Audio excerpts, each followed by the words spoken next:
अगर आपको एक ऐसी शख्सियत से मुलाकात करने का मौका मिले जो 35 सालों से हिंदुस्तान के स्टॉक मार्केट को, न सिर्फ हिंदुस्तान के बल्कि दुनिया भर के शेयर बाजारों को काफी क्लोजली ट्रैक कर रहे हैं और उसमें एक एक्सपर्टाइज हासिल कर चुके हैं, और वो शुरुआती कुछ ऐसे लोगों में से हैं जो प्रोफेशनल्स के तौर पर भारतीय शेयर बाजारों में शुरुआत करते हुए नजर आए थे। उससे पहले ट्रेडिशनल ब्रोकर्स हुआ करते थे और पिछले 19 साल से लगातार वेल्थ क्रिएशन की स्टडी कर रहे हैं। जी हाँ, मैं बात कर रहा हूं रामदेव अग्रवाल साहब की, जिन्हें हिंदुस्तान में हम वेल्थ क्रिएशन स्टडी के जनक के तौर पर जानते हैं और ज्ञान के मंथन को पूरी तरह से निचोड़कर निवेश के मंत्रों को बनाने की और इसे समाहित करने की कोशिश उन्होंने की है पिछले 19 साल की स्टडीज में, और एक ग्रंथ लिखा है जिसका नाम दिया है the art of wealth creation.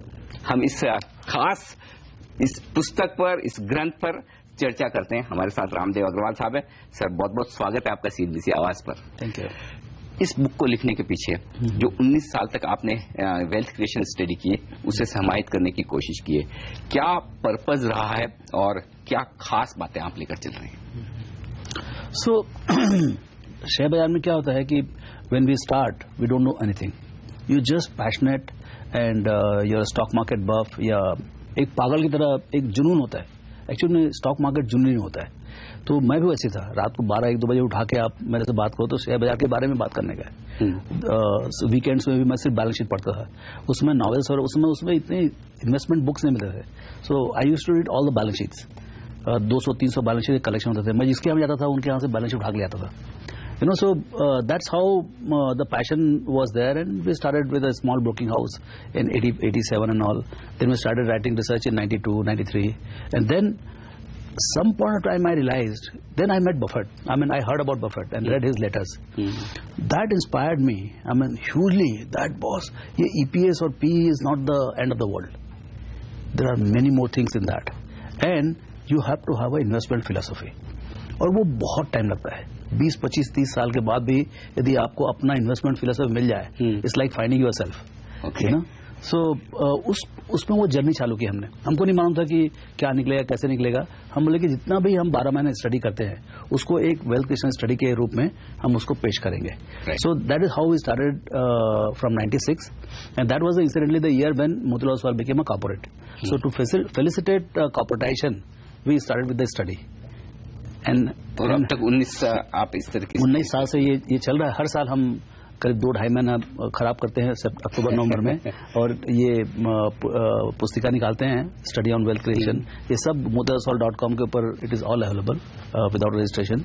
So but ये जो जर्नी है, journey of finding an investment philosophy, and every year क्या क्या होता है, सो इसमें सब कुछ इस पुस्तक में उसकी समरी है कि हाउ यू, जैसे पहला स्टडी है उसमें सबसे पहले बोलते हैं कि return on equity is required. अब return on equity is required ये कोई बहुत बड़ी चीज नहीं अभी 20 साल के बाद, लेकिन उस समय रिटर्न ऑन इक्विटी के ऊपर कोई फोकस ही नहीं करता था। Don't focus on EPS, focus on return on equity. ये मेरे ख्याल से 93 और 94 के बर्कशायर लेटर में ये बात लिखी हुई है, and that hit me like a big thing कि बॉस मैं तो गधा हूँ, ईपीएस ही देखे जा रहा हूँ मैं। I'm not bothered about how good is the franchise and how good is the return on equity. And then I said, boss, this guy is something very unique. Let me start reading. Then I started reading from 67 till 97. I read all the annual reports of his, and that actually started giving the series of wealth creation studies. तो आप अपनी life में Warren Buffett से सबसे ज्यादा inspired है? He is clearly a hero. Full inspiration in the sense that everything. He doesn't know me, I know him. It's a one-way traffic, but it is wonderful. You not only investing, but many other things. How to have friends, what kind of books you should read, how to behave in life, how to recruit people. Actually, how to do business per se. The business fundamentals came from him. Apart from investing, it's all intermix. How you manage your business is the kind of qualities you're looking for in other what you want to invest in. The kind of people you're looking at are the people whom you can understand, whose integrity you can vouch for, whose passion you can vouch for. So ये सब मेरे ख्याल से बहुत कुछ वहाँ से आया है। मैं समझ सकता हूँ, क्योंकि मुझे पता है कि आप हर साल बर्कशायर हैथवे की एजीएम में अमेरिका जाते हैं, और आपके कई फोटोग्राफ मैंने वॉरेन बफेट साहब के साथ देखे हैं। लेकिन आपकी 19 साल की स्टडी 19 मिनटों में से पूरा करना इम्पॉसिबल है, लेकिन फिर भी कोशिश करता हूं जो कुछ बड़े मुद्दे आपने इस स्टडी में बताए हैं और जो 4 पॉइंट खास तौर से आपने रखे हैं उसके पहले पॉइंट पर आना चाहता हूं, जिससे कि वेल्थ क्रिएशन की शुरुआत होती है। और मैं हमेशा से इस चीज का आपका बड़ा प्रशंसक हूं कि आप एक चीज पर सबसे ज्यादा फोकस करते आए, वो है क्वालिटी, और पहला पॉइंट आपने वही चुना है इसमें भी। सो एग्जैक्टली जब जो इन्वेस्टिंग है उसका चालू होता है quality and quality of business. First is quality of business. If the quality of business, क्योंकि बिजनेस भी क्या कई तरीके के होते हैं। तो 2007 रिपोर्ट में Buffett says and we have written हमने स्टडी किया ग्रेट, गुड, ग्रूसम। सो 3 तरह के बिजनेस होते हैं, great business, good business, gruesome business. यदि ये भी समझ में आ जाए ना, ये भी अपने आप में बहुत हमें 2007 में बफेट को समझ में आया कि there are only 3 types of business in the world. At least he could put it in words, क्योंकि ultimately he is also writing in annual report what has been his insight in that year. So उन्होंने लिखा 2007 में there are 3 types of businesses, great, good, gruesome. अब great, good, gruesome means क्या होता है कि अच्छा मार्केट इतना डिफरेंशिएट नहीं करता है कि वैल्यूएशन में। Great business is a business where whatever capital you employ, it earns very high return on equity, 20-25%, but every year after that 25, 30, 40, 50, 60 as a coupon keeps increasing. You know, if you see Nestle in 2000 was earning about 22-23%, right. And I think in 2011 or 12 it ended up making 135%. Every year it was just climbing. Then again the capex they did and a little bit of a decline to 80-90%. But you know, I mean that's the kind of business are great business. There are very few. Most skills से 30-32 company होंगे ऐसे. Then you come to the good, where this is another kind of bank account where you get 18-20%. But you have to keep putting more. When you want to double the profit, you have to put more capital. Right. Say HDFC Bank. HDFC Bank will earn about 18 to 22. Say about 20%. Right. So यदि आपका 1000 crore profit है, तो 5000 करोड़ के capital में उसमें आपने 1000 crore profit कमाया। यदि 1000 करोड़ प्रॉफिट आपको 2000 करोड़ करनी है, तो आपको 5000 करोड़ और लगाने पड़ेंगे। नेस्ले में वो जरूरी नहीं है। नेस्ले में I mean they can by magic they can earn more money by deploying no money. So they can pay out everything by way of dividend, but HDFC Bank cannot do that. So there is a great business that is Nestle, good business which is HDFC Bank. Then there are gruesome businesses, which is the 90% of the problem. In investing, 80-90% is to avoid the gruesome. मतलब gruesome का मतलब हिंदी में क्या नाम है, बहुत खराब business, बहुत सत्यानाश बिजनेसेस, you know.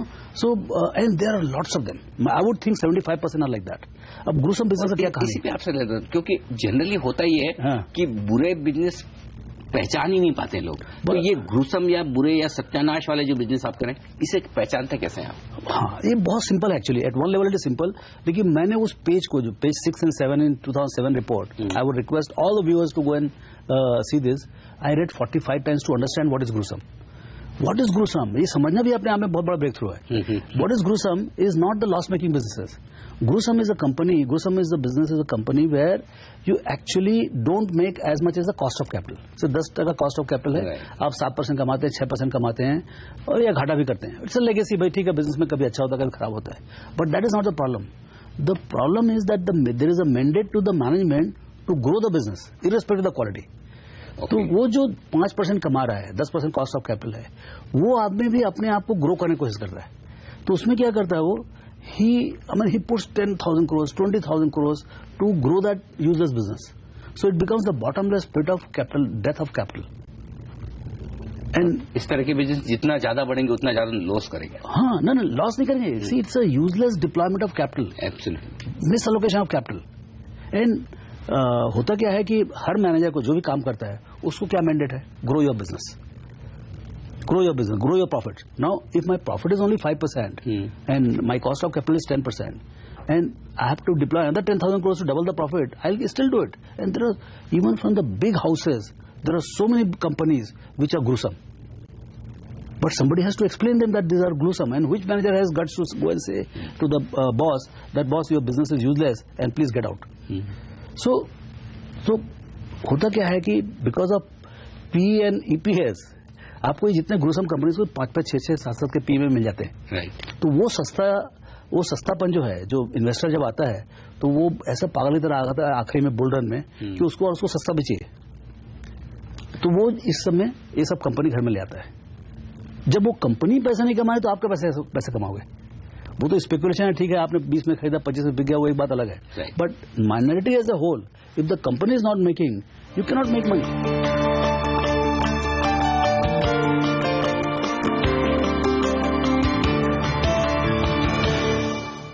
दूसरी स्टेप पर आता हूँ। क्वालिटी की आपने बात की, लेकिन क्वालिटी के साथ साथ ग्रोथ, ये एक बड़ा ड्राइवर है किसी भी स्टॉक को आप जब पसंद करते हैं या खरीदने की कोशिश करते हैं। किस तरह से आप डिसाइड करते हैं कि ये कंपनी ग्रोथ डिलीवर करेगी? क्या वो थॉट्स होते हैं आपके? ये ग्रोथ जो एक बहुत मिस्टिकल चीज है, मतलब this is the most important factor in how much money you make. Okay, हाँ, एंड येट आपको जो लिटरेचर देखेंगे, आप जो इन्वेस्टमेंट बुक्स देखेंगे, उसमें बहुत कम राइटिंग मिलेगा आपको। बिकॉज ग्रोथ, अर्निंग्स एस्टिमेशन के लिए आपको बहुत लिटरेचर मिलेंगे, लेकिन अर्निंग्स ग्रोथ समझने का ये बहुत इंडिविजुअलिस्टिक है। हर कंपनी का अपना एक सिचुएशन होता है। बहुत छोटी कंपनी है, बहुत कॉम्पिटेंस है, बहुत रैपिड से ग्रोथ हो जाएगा। कोई कंपनी जैसे value migration, so you have to see the situations of every single company कि क्यों ग्रोथ होगा। Is it because of the global factors, is it because local factors? Then see factors are external, factors are internal, factors are operating leverage, factors are financial leverage. But सब कुछ एक साथ मिलके फिर growth होता है। There is a factor relating to the businesses, factors relating to the managements. I mean हमने देखा है कि पिछले 20 साल में जो आईटी में अपॉर्चुनिटी था, वो उसमें सैकड़ों कंपनियां आई, लेकिन आज जो नारायण मूर्ति की टीम ने जो इन्फोसिस बनाया, जो 50 करोड़ कंपनी थी, वो आज 3 लाख करोड़ की कंपनी हो गई है। वो तो सिर्फ मैनेजमेंट का खेल था ना, क्योंकि अपॉर्चुनिटी सबको सेम था, प्राइसिंग सेम था, अपॉर्चुनिटी सेम था, कॉस्ट स्ट्रक्चर सेम था, सब कुछ था। लेकिन एक आदमी ने 50 करोड़ से 3 लाख करोड़ कर डाला और बाकी सब लोग मतलब फ्रॉड कर आगे गायब भी हो गए। तो जो लोग कहते हैं कि जनरली ग्रोथ होती है वो मिड कैप स्मॉल कैप शेयरों में, उन छोटी कंपनियों में ज्यादा होती है, क्या ये मिथ है? बड़ी कंपनियों में भी उतनी ही बेहतरीन ग्रोथ मिल सकती है? सभी बड़ी कंपनी में see growth potential is a function of lot of factors, I said, company wise. But probability of higher growth, sustain higher growth is very high in the small and mid cap, because fundamentally छोटा आदमी लंबे तक दौड़ सकता है। Right. मतलब जैसे आप यदि आज के जमाने में जहां पर सिर्फ $2 ट्रिलियन की इकोनॉमी है, जहां पर यदि आपको 1000-2000 करोड़ का नया बैंक खोले, अब जैसे आईडीएफसी है, IDFC has more growth potential fundamentally, other things being same, more growth potential than say SBI, because of size and भाई 0 मार्केट शेयर से चालू करो या 0.001 मार्केट शेयर करो, कोई 22% मार्केट शेयर, तो 22% वाला तो कोई 2000 का मार्केट शेयर नहीं हो सकता है। So there is a growth limitation at SBI level, but it doesn't mean that SBI will grow slower than IDFC. SBI can grow faster than IDFC because of the sheer competence. They can increase the margins, they can use their franchises, they can bring all kinds of efficiencies, and in the next 5 years मालूम पड़ा कि SBI 50% grow हुआ या 40% grow हुआ और IDFC is struggling at 20%. So growth has to be understood in every single situation.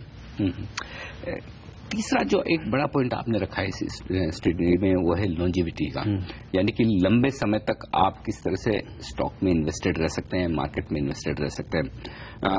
क्या ये वाकई में इन 2 फैक्टर्स के साथ अगर मिलाकर चलें कि जहां आपको पता है क्वालिटी है, जहां आपको पता है कि ग्रोथ है, तो फिर सिर्फ ये एक किसी आपके इन्वेस्टमेंट को लंबा समय देने की बात है, पैसा तो बहुत जबरदस्त बनेगा फिर? नहीं, ये लॉन्जिविटी बहुत इंपॉर्टेंट है, क्योंकि अल्टीमेटली आपको ये समझने है कि एक तो पावर ऑफ कंपाउंडिंग समझने का। One of the thing in investing, मेरे को 91 में समझ आया what is power of compounding. Stock market is only about compounding. Now compounding का खास बात क्या है? एक तो रेट है, भैया आपने 20% से ग्रो हो रहा है या 30% से ग्रो हो रहा है। दूसरा ये लॉन्जिविटी ऑफ द रेट। अब जैसे 25% से 3 साल में डबल होता है, 10 साल में 10 गुना होगा, लेकिन 20 साल में 100 गुना होता है। अब यदि क्वालिटी ऑफ कंपनी बहुत ऊंची है तो 10 साल में आपका free cash flow will be almost से आपका, जैसे let me go little slow, okay, there are 2 types of companies. हाँ, एक कंपनी 100% आरओई है और 25% ग्रोथ है, राइट। दूसरा कंपनी है 25% आरओई है, 25% ग्रोथ है। दोनों का ईपीएस 10 साल के बाद 10-10 गुना होगा। यदि 10 रुपए है तो 100 रुपए होगा। लेकिन पहली कंपनी जिसके जो ज्यादा प्रॉफिटेबल है, वो भी 41 रुपीज कमाएगा, ये भी 41 रुपीज कमाएगा अगले 10 साल में। लेकिन 41 रुपीज कमाने के बाद उसका 36 रुपया, करीब 35 से 36 रुपया आपको डिविडेंड आएगा, दूसरे में 0 डिविडेंड आएगा। तो ये जो आपने मान लो आपने से 20 के पी में खरीदा, ये 25 के पे में खरीदा, 1 पैक 25 के पे में खरीदा, तो 25 रुपया आपको करीब 7-8 साल के बाद आपको 8 साल में आपको डिविडेंड में वापस मिल जाएगा पहले कंपनी में, दूसरे कंपनी में कुछ नहीं मिलेगा।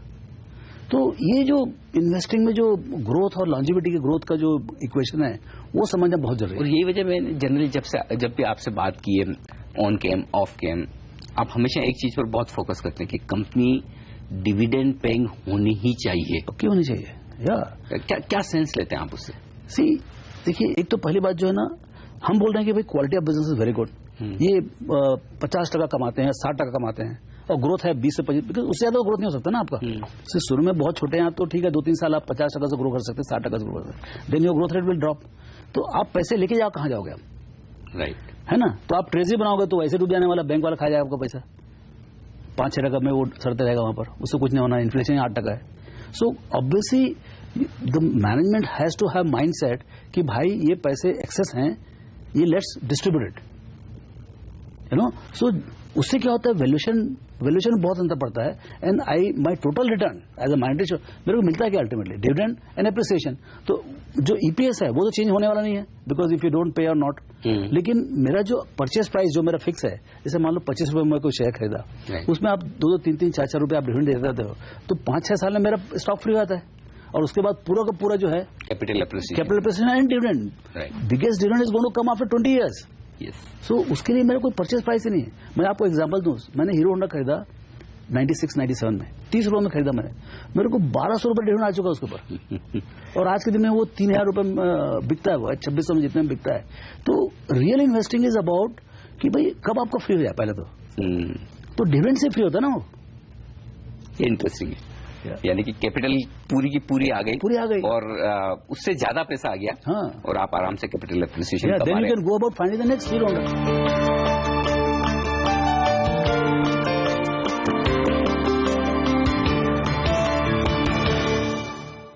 रामजू सर, 1-2 सवाल आपसे लेना चाहता हूं, जो इस बुक की स्टडी के 4 पॉइंट हमने कवर किए। काफी लोगों से मैं मिलता हूं, वो ये समझते हैं कि हमारे पास इक्विटी मार्केट में पैसा लगाने के लिए बड़ा पैसा नहीं है, और छोटे से पैसे से हम इन्वेस्टमेंट करेंगे तो क्या वेल्थ बनेगी। तो पहले थोड़ी सी ट्रेडिंग करके पैसा बना लें और फिर उसे इन्वेस्टमेंट करेंगे, ऐसा सोचने वाले काफी लोग मिलते हैं। क्या आपको लगता है कि ये तरीका वाकई में सही है? और यदि उल्टा हुआ तो मतलब बिफोर मतलब 100 का यदि आप 1000 यदि ट्रेडिंग से कर ही सकते हो, तो फिर इन्वेस्टिंग में आने की जरूरत ही क्या है? वो 1000 को फिर 10,000 का डालो, फिर 1 लाख का डालो, अगर वो स्किल सही तो। हाँ, लेकिन है नहीं ना ऐसा। The whole thing, the trading cost and your emotions are loaded against the traders. 1-2 मतलब सक्सेसफुल ट्रेडर्स होंगे ग्लोबली, बट इन्वेस्टर्स आपको हजारों मिलेंगे, लाखों मिलेंगे। ट्रेडर्स आपको बहुत कम मिलेंगे जो सक्सेसफुली बहुत पैसे कमा सकते हैं। So I don't believe in this, लेकिन है आप जो बोल रहे हैं। तो फिर जो आपकी थीम है बाय राइट सिट टाइट, वो बेस्ट है, और ये मेरे लिए काम करता है। हाँ, सी क्या है, बाजार में 10 लाख लोग हैं, 10 लाख तरीके हैं पैसे कमाने के। हर आदमी अलग ढंग से करेगा, आप अलग ढंग कितना भी सीख लो, लेकिन आप अपने हिसाब से करो। बफेट अपने हिसाब से करता है, बफेट को हमने इंटरप्रेट करके हमने अपना सिस्टम निकाला, वो अपना सिस्टम है। ओके, बफेट का अपॉर्चुनिटीज अलग है, बफेट के मनी अलग है, बफेट के पास फ्लोट है, सब कुछ अलग है, उसका ब्रांड इक्विटी कुछ भी है। हमारे पास तो नहीं ना, हमको तो अपने हिसाब से करना पड़ेगा। एंड यदि मेरे को लॉस होगा थोड़ी ना हेल्प करने वाला है, I have to fight the war ना, मेरे को पेमेंट करना पड़ेगा ना। तो investor has to find his own way of making money. तो ये QGLP एक मतलब लेफ्ट राइट करके 19, 20 साल, 30 साल में हम यहां तक पहुंचे। It will further improve over a period of time. शायद नाम ना बदले, लेकिन अंदर जो उसके क्राइटेरियाज हैं, जो चेकलिस्ट है, वो बदलते जाएगा। अब एक आखिरी सवाल आपसे इस स्टडी पे लेना चाहता हूं। इन द हाइंडसाइट, यानी पीछे मुड़कर अगर देखें तो हमें लगता है कि बहुत सारी बेहतरीन कंपनियां मिली है, अच्छे स्टॉक्स आपने आइडेंटिफाई किए, रिपोर्ट में निकाले, लंबे समय तक वेल्थ बनाई है। लेकिन लोग ये सोचते जब भी मार्केट लाइफ टाइम हाई के आसपास हो, हम लेट हो गए, अब वापस क्या कोई दूसरा इन्फोसिस, कोई दूसरा TCS, कोई दूसरा पेज इंडस्ट्रीज, हीरो, HDFC ऐसा मिलेगा क्या? अरे हमने तो ट्रेलर तक नहीं देखा इंडिया का वेल्थ क्रिएशन का, ट्रेलर तक नहीं देखा है। और एक तो जो कंपनीज हैं वो भी बहुत पैसे कमाने वाली हैं, और कई कंपनी जिनके बर्थ भी नहीं हुए उनके बारे में हमको नहीं मालूम कुछ। तो wealth creation, see nobody ask, every single minute you are on the new GDP। Every single second you are in new GDP. कोई ये तो नहीं बोलता कि अभी जीडीपी ज्यादा होगा, चलो बेच बजा के सन्यासी करो करके। सी ये तो ह्यूमैनिटी का एक रूल है कि भाई every day should be bigger better kind of thing. तो ये आपको 2 ट्रिलियन जो हमने एक स्टडी की है, India the next trillion dollar opportunity, I think that is the best of the 19 studies. Okay, in 2007 we did this when India hit first time $1 trillion. I said what are the significance of this, let's do this study. So उसमें जो 60 साल लगा India को $1 trillion GDP होने में, next 7 years में आपका double हो गया, और अगले 5 साल में नेक्स्ट ट्रिलियन आ जाएगा, 3 ट्रिलियन, एंड अगले फिर चौथा आएगा 3 साल 3.5 साल में। इसका सिग्निफिकेंस क्या है? होता क्या है, आपका जो एसेंशियल एक्सपेंडिचर जो है $1000 जैसे मान लो आपका जीडीपी है पर कैपिटा है, तो उसमें से $900 आपका एसेंशियल है। डिस्क्रिशनरी कितना है? सिर्फ $100। When you go from 1000 to 2000, your essential remain at 900, your discretionary go from 100 to 1000। So what is a normal GDP growth is exponential growth for discretionary spend. So India is in that inflection point of discretionary spend, when it will go from $100 to $1,000 and $200 and $3,000. तो जो underlying businesses हैं, चाहे paint हो, चाहे घर के बनाने वाली चीजें हो, चाहे कार्स हो, चाहे लग्जरीज हो, चाहे ट्रेवल हो, सिनेमा हो, और whole lot of things, they will explode. Businessman को नहीं मालूम पड़ेगा कि what is hitting them. Okay, the growth rates will be exponential. और जो उसमें जो टाइगर है, जैसे कोई कैटेगरी, जैसे मतलब एसेट मैनेजमेंट है, अब एसेट मैनेजमेंट में जो टाइगर होगा उसको कितना बड़ा बनेगा भगवान। सी 10x तो इंडस्ट्री हो जाएगा, लेकिन जो सक्सेसफुल रहेगा वो 100x हो जाएगा। So this is the kind of opportunity. अब सवाल ये है, you must find that asset manager who is going to be 100x in 10 years and today available at 10p. बिल्कुल, और ऐसे ही एक बेहतरीन एसेट मैनेजर मेरे सामने बैठे हैं रामदेव अग्रवाल साहब, बहुत बहुत शुक्रिया आपका इस खास स्टडी को हमें समझाने के लिए। तो आपके लाइफ का मंत्र एक ही है, QGLP, यानी कि क्वालिटी खरीदें, ग्रोथ पर फोकस करें, लॉन्जिटिविटी यानी कि लंबे समय के लिए पैसा लगाएं और सही प्राइस पर खरीदें। पिछले 19 सालों से लगातार जो Motilal Oswal wealth creation study में सार निकल कर आया, वो आज हमने डिस्कस किया, और 35 साल की रामदेव अग्रवाल साहब की जो मेहनत है वेल्थ क्रिएशन पर, वो आपके सामने सार के तौर पर है। उम्मीद करें वित्त वर्ष 2016 में ये वेल्थ क्रिएशन स्टडी आपके बेहद काम आएगी और आप इससे फायदा उठाने की कोशिश जरूर करेंगे। हिंदुस्तान के लिए बेहतरीन समय आने वाला है, कई गुना बेहतर यहाँ पर ग्रोथ होती हुई दिखेगी, ऐसा मानते हैं अग्रवाल साहब। बहुत बहुत शुक्रिया आपका हमारे लिए वक्त निकालकर इस पूरी स्टडी पर अपनी चर्चा और एक हमें एक्सपर्टाइज देने के लिए। तो इस खास शो में आज के लिए इतना ही, मुझे दीजिए इजाजत, बने रहिए हमारे साथ CNBC आवाज पर। नमस्कार।